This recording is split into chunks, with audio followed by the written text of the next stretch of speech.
So Scream 6 has come out recently, and it's proving to be not only a hit financially, but also critically, doing very well with critics. But leading up to the release of this film, I really wasn't too excited.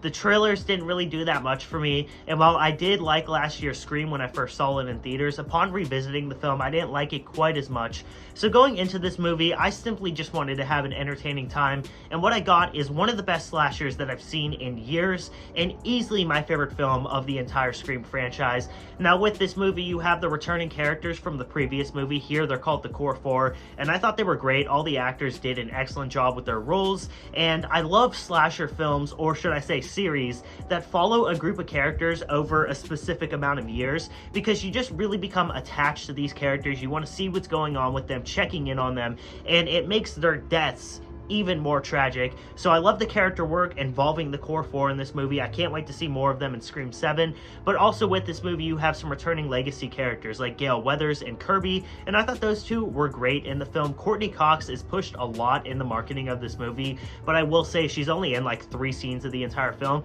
Granted, I thought she was really good in the film, and I like the inclusion of her character, but don't go in expecting a lot of Gale Weathers in this film, because you may be a little bit disappointed. Of course, the Scream movies are known for their opening sequences, and similar to last year's Scream, the one here just completely subverts your expectations. At one point, you think it's going to end with the cliche, slash down with the title card, and then it keeps going, and it becomes more and more interesting, and I thought it was such a smart way to open up this film.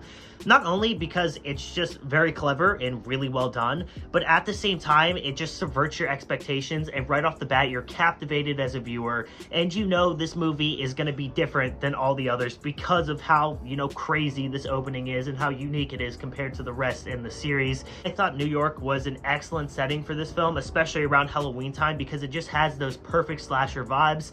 And not to mention, I think the cinematography in this film is excellent. The entire movie has this very cool, sleek, and modern look to it that fits so well with not only the Scream franchise, but the New York setting, and I think all of that mixes together for this just being an excellent slasher. Kills here are also very solid. There's really not much variety. There's no specific kill that really stands out for the most part. It's either people getting stabbed or shot, which is kind of the case with every single Scream movie, but I will say the chase scenes and slasher set pieces in this film are excellent, from the sequence on the subway to the scene with the ladder, which the build up to that scene and the actual scene itself is one of the best that I've seen in a slasher movie. I was so captivated and enthralled, worried about these characters, because the character development is excellent in this movie, so you really grow attached to these characters, and there's some great practical effects. That entire siege of the apartment is excellent. Easily the best scene of the entire franchise, and one of the best that I've seen in a slasher movie, period. I will say one of the weakest parts of this movie is the killer reveal.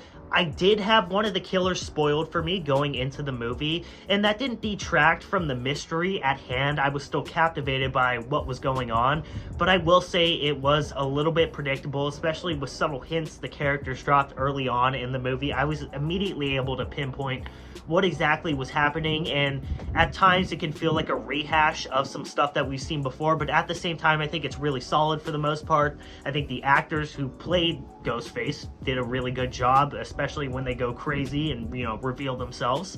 That was really cool.